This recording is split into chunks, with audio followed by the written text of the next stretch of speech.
Welcome to the DFS Build MLB edition. I'm Kevin Roberts, joined by Taylor Smith. We got a nice MLB slate here to go over for DraftKings. 10-game slate. Lots to talk about. Could be fun, could be terrible, because that's baseball in a nutshell. Nice to have Taylor back for an MLB video. We're going to break things down for you. Hopefully we help you out. If we do, give this video a like and also consider subscribing to the channel. All of that does us a lot of good, helps us know that we're helping you out. And if you subscribe, you get alerted to future videos. This video is sponsored by DFS Hero, a nice lineup optimizer tool that you can use to help get yourself a takedown. You can get a discount actually right now, 15% off if you hit our video or our link in the video description below. All right, Taylor, let's dive into it. Let's look at the pitchers first, and then we'll kind of gravitate over towards stacks. Freddie Peralta leads the way with the best projection. He's not cheap, though, and he's obviously at Miller Park. So he does come in with the best projection, 10.5K. The Cubs are not exactly a daunting matchup with a 23% collective whiff rate. So yeah, I mean, he's okay. I think the price is kind of keeping me off of him a little bit, and obviously the park can be problematic. The Cubs do have a little bit of power. Yeah, how are you feeling here? Yeah, I'm not really getting to him a ton. I think he's a perfectly fine option. He projects well. Like you said, matchup's fine, but this is a slate with a ton of viable options on the pitching side. So I'm not like prioritizing him. I think there's a lot of cheaper stuff that makes more sense to get to. If I am going to go all the way up, I think I prefer Reagans against Minnesota just because they're kind of similarly skilled, similar numbers. I think there's a bit more strikeout stuff with Reagans though, and Minnesota I think is a better matchup. Not a very imposing lineup, not a ton of strikeouts in it, but I think the talent with Reagans kind of makes up for it. Yeah, and the projection really isn't that far off, and obviously you're getting a bit of an ownership discount when you compare the two. Peralta is coming in to the optimal lineup 19% of the time, but that's not exactly leading the way. He does have the best ceiling and projection among all pitchers, so there's that, and he's obviously been good on the year. I'm with you. I don't have a problem with him. I don't have a problem with Zach Wheeler, 11K either. I just don't see either of them as priorities. If you are going to spend, I'm 100% with you with Cole Reagans. It's just a better matchup than the other two guys are getting. But I don't think there's like strong evidence to be anti Peralta or Wheeler. It's just for me, it's a price thing. I don't even necessarily want to get a lot on Reagans because, like you said, there's other pitchers to go to. But if you are going to pay up, I think we are aligned here, and Reagans would be that guy. Coming in at the third best projection is Kevin Gausman. So he looks really, really good. He's projecting very well for an 8.5K price tag. He's coming in with 24% ownership, as he should. He's coming in the optimal 25% of the time, which is one of the highest for pitchers on the slate, excuse me. And obviously facing the White Sox only makes all of that look better. So I like him quite a bit. I would imagine you do too. Just give your thoughts on Gausman and whether or not you want to eat that chalk. Yeah, it's not comfortable because it's not a very high strikeout lineup, even if it is pretty impotent. Really not a lot of power here, not a lot of Ks. So it's perfectly fine for the $8,500 is pretty cheap for him. Kind of showed something in his last start that maybe he still has that strikeout upside that we've seen for years and years. So I do think he's underpriced. I think it's understandable chalk. I'm a bit concerned that the ownership's going to be pretty high for a 10 gamer, but given the price tag, I think it's okay enough. Any interest in Chicago stacks as leverage? A little. It would be more of a large field kind of thing. Not something I would do in single entry tonight, probably. Agreed. All right, moving along here. As far as pitchers, high projections, we have Luis Castillo and Max Fried. So they both project well. I would imagine Max would be the play between the two because he's not facing the fucking Astros and he's getting the Nats. Although the Nats don't seem to give a shit because they obliterated Charlie Morton yesterday. That was really fun for me. But I think obviously Max is the play here between the two. 8.8K is getting up there a little bit, but he is a good pitcher. Not exactly the best strikeout matchup, but I don't mind him. I think he's a decent pivot off of Gausman. I think you can pair them. He is coming in with 17% ownership, so not exactly completely unowned, but he does come in the optimal 26% of the time. So I think he grades up pretty well here. What do you think? He looks really good. I have a lower ownership projection on him. I think he can kind of slip through the cracks a little with some chalk emerging in other spots. it is not a high strikeout lineup, but it's also a high ground ball lineup. So even if he's not racking up a ton of Ks, he should get through some pretty easy and quick innings in theory. He's just better than Morton anyway, so I have more faith in him to limit damage and not die. So for 8-8, I think he's really good. Probably one of my favorite pitching options on the board.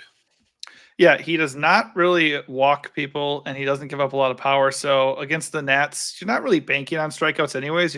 You're kind of hoping he lasts a really long time. If he gets to 6 innings and he gets the win, I think that's going to be more than enough at 8.8K. So he's right there with Gausman as those are my two favorite spends at pitcher of the slate. Just like value wise, if you're looking at high end guys. Somebody I really like is Hunter Brown. Coming at 6.5K, projects really well at 16 fantasy points. Coming in at the optimal 29% of the time, and honestly, kind of not owned enough at 16%. He's my favorite SP2 on the slate. He gets a very high strikeout lineup in the Mariners. Obviously, the Mariners also have a considerable amount of power. Hold on, let me pull up this. Where's their matchup at? Okay, right here. Hunter Brown, obviously he struggled on the year. He had that one game where he gave up 9 freaking runs. So he definitely can be had, but he's been pretty good other than that. They're coming out to 25% whiff rate against righties. So while the Mariners do have a 169 collective ISO, I think it's a pretty good spot, and the price is very, very appealing. Yeah, he's my favorite pitching option on the board, which is pretty scary considering he's Hunter Brown. Yeah. But he's 6'5", matchup. You know, the Mariners are like, I saw someone compare them to the Washington Wizards, like just allowing fantasy points in bundles to their opponents every night. So strikeouts should be there. There's power risk, but it does a pretty good part for limiting power. And he's just cheap. So he's better historically than he's been this season. Like you said, kind of one nightmare start, inflating his numbers a bit in a bad way. But for the dollar, it's hard to get away from him. And I have a lot of interest in expensive stacks. And one way to get those is by playing Hunter Brown. So I do think his ownership might be a bit higher than it's projected as right now. But I'm having a really hard time getting away from him. I'm sad to say. Yeah, I mean, I'm still going to have a sprinkling of Mariner stacks just because you said that power. I mean, and he has exhibited quite the fucking floor. So he could be had for sure. But I mean, I'm definitely leaning Hunter Brown here for sure. It's just too good a value at 6.5K. Really nice projection. Obviously, a good matchup. One other SP2 that I actually like a lot, and this one scares me way more, is Matt Waldron. He projects pretty close at 15.19 at TFS Hero. He's cheaper, and he gets the Miami Marlins in a better park, arguably for pitchers. He's coming in optimal 19% of the time. He's going to carry ownership too at 16%. So it looks like honestly across the board, the pitching's kind of split. There's nobody who's like mega chalk on this slate. Well, actually, it's not entirely true, but it still feels it's like we don't have a 45% owned pitcher is what I'm trying to say. So at SP2, you can kind of just pick one between the two of them. I favor Hunter Brown for sure. I think he has a more of a ceiling here. But Matt Waldron gets the Marlins, and obviously, they don't really strike out that much. But I just think it's a good run prevention spot, and he could last a little bit longer than people think. He does have not great numbers this year against lefties. It's very, very small sample size, but 207 ISO, 398 WOBA, 12% walk rate. That's not encouraging, but everything else does great out for him, and he's obviously cheap in a good park. Yeah, they only have 4 lefties in the projected lineup anyway, so right. And it's not a very imposing group to begin with. I do think he's fine for 6'2". I'm more bullish on Brown personally, but Waldron has been better than Brown this season. I don't think that's a true indicator of their respective talent, but perfectly fine with him. I do think stacking Miami against him is also viable, just because he's going to be owned and he's Matt Waldron. Yeah, I actually was looking at the wrong pitcher. The logic still checks out. It was actually 242 ISO and a 416 WOBA against lefties, so it's actually even worse than what I said. Huh? Even worse, yeah. I know.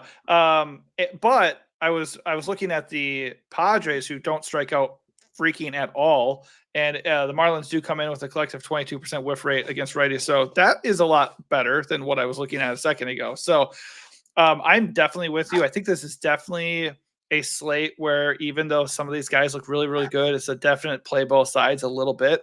I'm still going to be very much leaning towards the pitchers that we're talking about. I'm very much more on Waldron, Hunter Brown, and Gaussman than the White Sox or the Marlins or the Mariners. But those three stacks, a sprinkling of those three stacks, 10% or something. If you're going like 150 lineups, that looks kind of appealing to me. But yeah, those pitchers look good. That's kind of it for me. I guess you could entertain Tristan McKenzie because the Rockies aren't good, but I don't want to do that in Coors personally. And nobody else. I mean, there's like price point plays like Griffin Canning and Mike Clevenger, but I'm not into that. Is there anybody else that stands out to you? No, Clevenger would be the one that I would, have minor interest in. But again, that's definitely not something I would do in single entry. I would just do that in like a 150 max. I'm not even sure I get to him in 20 max, to be honest. Yeah, 100%. I don't think he's very necessary with the guys we already talked about, for one. I will say that what you're kind of alluding to is that the Jays are the top chalky stack of the slate, but obviously for good reason. But if he comes out at 5K, Is it for good reason? Well, because they're facing Clevenger. But like if he's not a gas can. Well, he certainly could be in this spot. But I think obviously if you're not a believer in the Jays and you plan on fading them or going underweight, having some 5K Clevenger does make sense. All right, speaking of the Jays, let's go look at the stack IQ at DFS Hero. So that stack ownership percentage, it was a bit more inflated earlier in the day, so it's kind of evened out. The two chalky stacks, they're kind of splitting ownership up top, are the Jays facing Clevenger. It's a pretty good spot, but like you said, he's not really a gas can, but I mean, I definitely see it. I can see why they're popping a little bit here. And obviously you have the Guardians at Coors Field. They lead the way with a 5.44 implied run total facing the Rockies. I think Feltner's starting for them. So, I mean, that looks promising. But like we always say, I'm just going to auto go underweight on both of these offenses and look in other spots because honestly, there's a lot to like elsewhere. There are the little hedge stacks we talked about, but like I said, personally, that'd be more of a sprinkling. I do agree with the ownership for Arizona and the Yankees. And honestly, the Yankees are the stack that right away stands out to me just because you got that 5.03 implied run total against Griffin Gas Canning. And I mean, the Yankees have been smashing. So like they feel like an awesome stack at kind of a discounted ownership here. When you look at those top two offenses there. So for the offenses that you see that are very chalky right here on the board at DFS Hero, what's the offense that you're okay with eating the chalk? And down the line here, what's one that you're more interested in going with? I don't think the chalk is bad. Like it is a good park for Toronto. Clevenger is not great, even if he's not a gas can.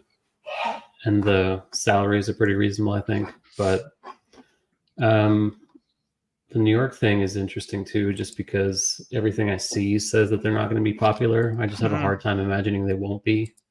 It's not like they're flying under the radar either. They have a high total. It's a good spot, good park, vulnerable pitcher they're facing. So don't really see them coming in under-owned. I could see them coming in as the chalk in the end. Cleveland at Coors, whatever. Not a great lineup. Not an ideal matchup either. So I'm not super into that as chalk on this slate. How do you feel about Arizona? Kind of middle of the road. I don't think they should be up there at number 3. Dunning isn't horrible either, particularly against righties, and they're kind of righty heavy at the moment. Yeah, I don't really see it. They're fine, but I don't think they should be anything resembling chalk today. Okay, so what I'll say about this is, first of all, I didn't know this. Dane Dunning has a 30% whiff rate against lefties this year. It's disgusting. I did not know that he was missing bats like that. But 262 ISO against lefties, 40% fly ball rate, 62% hard hit rate.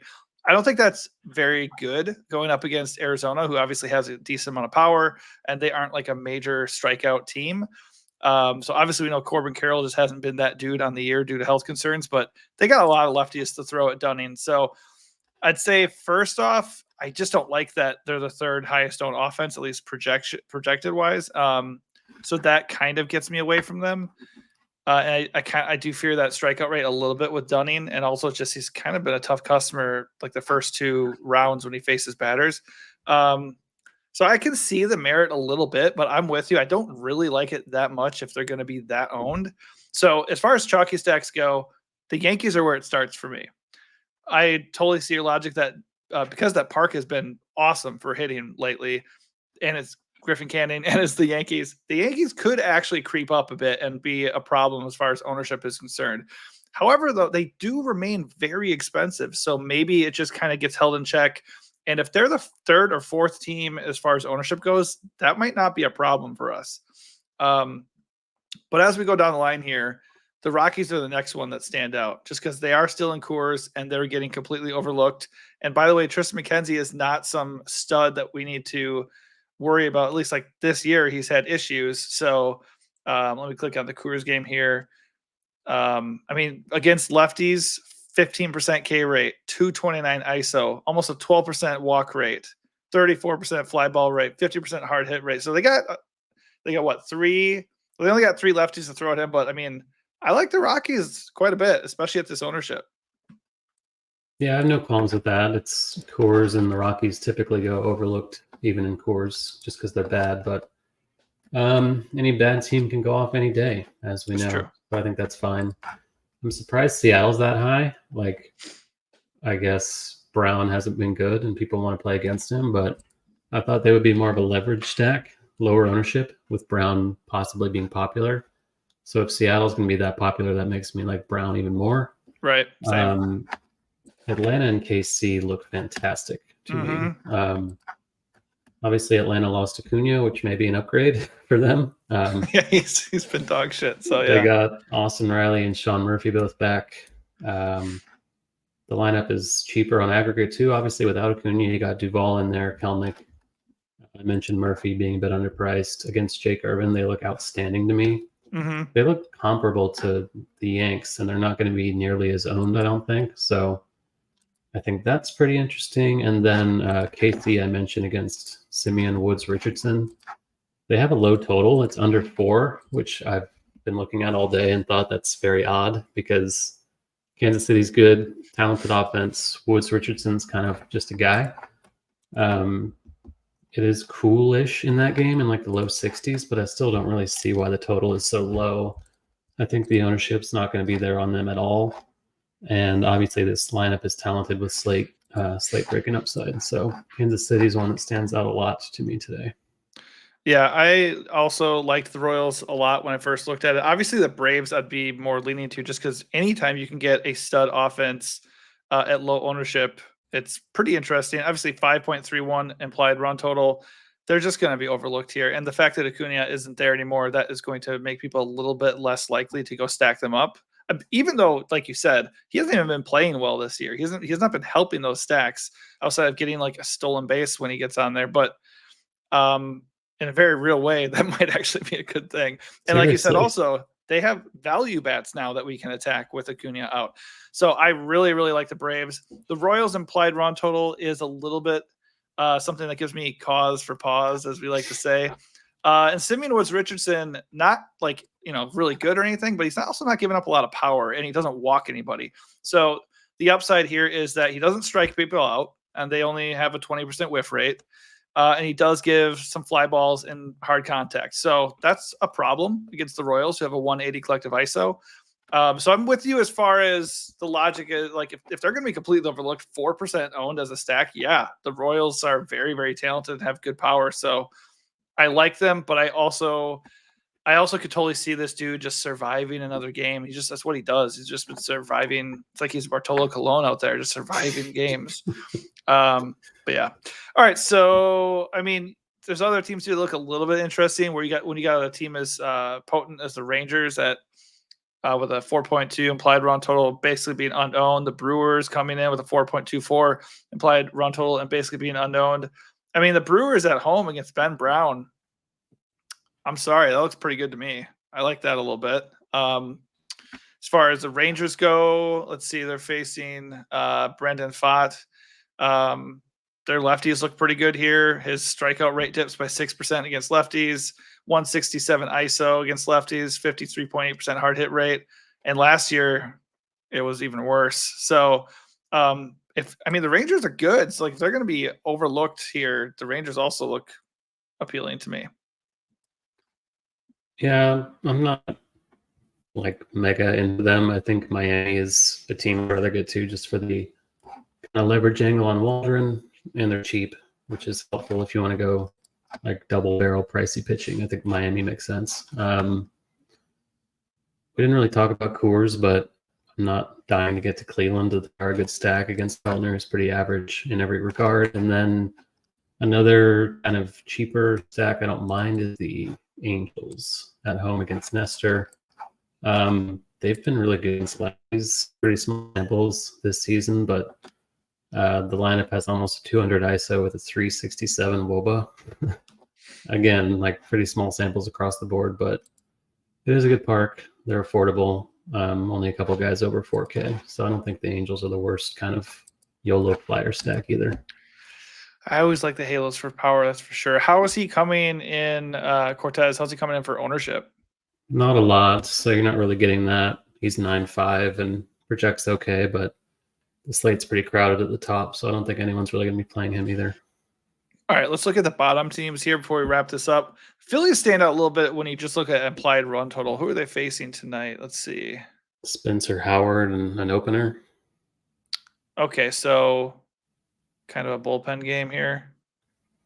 Yeah, I don't think it's even confirmed that it's Howard, but that's what the expectation is. Okay. Well, I mean, another talented offense that is going to be completely overlooked. It's not a good park, though, so I suppose that would be a deterrent for sure. Cubs get a park upgrade as far as, when you take out the win consideration in Wrigley. I don't know. Nobody else here at the bottom really stands out. I guess Houston is one last offense that we can say, hey, we know they have monster upside and nobody's on them whatsoever. This is almost always the exact type of situation where the Astros show up. Like every time they're mega chalk, they don't do anything. And then they're just going to break the slate now, right? So let's just play devil's advocate, right? Luis Castillo is a solid pitcher, but against lefties, which he's going to face two really good ones, and he'll face one more in the projected lineup. 20% K rate, 202 ISO, 49% hard hit rate. So if he has major issues with Kyle Tucker and Yordan Alvarez, then, the rest of the stack could end up panning out pretty nicely. So I actually have a little bit of interest in the Astros for those reasons, and mostly just because they will not be owned at all. Is there anybody else at the bottom here that you like? The Phillies call was a good one, and I think the mini stack with those Houston lefties makes a lot of sense, but otherwise, no, not into the Milwaukee-Chicago game, not into the Giants or the Twins. So, nope. All righty. Sounds good. All right. That is going to do it for us for this 10-game breakdown. Hopefully we helped you out, pushed you towards some pitchers that we really liked and also some stacks that we liked. Remember, sometimes we talk about like the leverage stacks. We're not telling you to just go fire up all White Sox or fire up all Mariners or even some of the secondary lower level stacks where it's just really good offenses. We're mostly talking about ownership where it just gives you the possibility of finding a really, really good offense just completely unowned. So all those things you want to consider as you set your exposures and run your lineups. And if you're looking for a lineup tool to do that with, you could try DFS Hero. We played around with it here on the screen. You can give it a try. Link below in our video description. 15% off if you give it a go now. If we helped you out in any way, please give this video a like and also subscribe to the channel. Thanks for watching and good luck.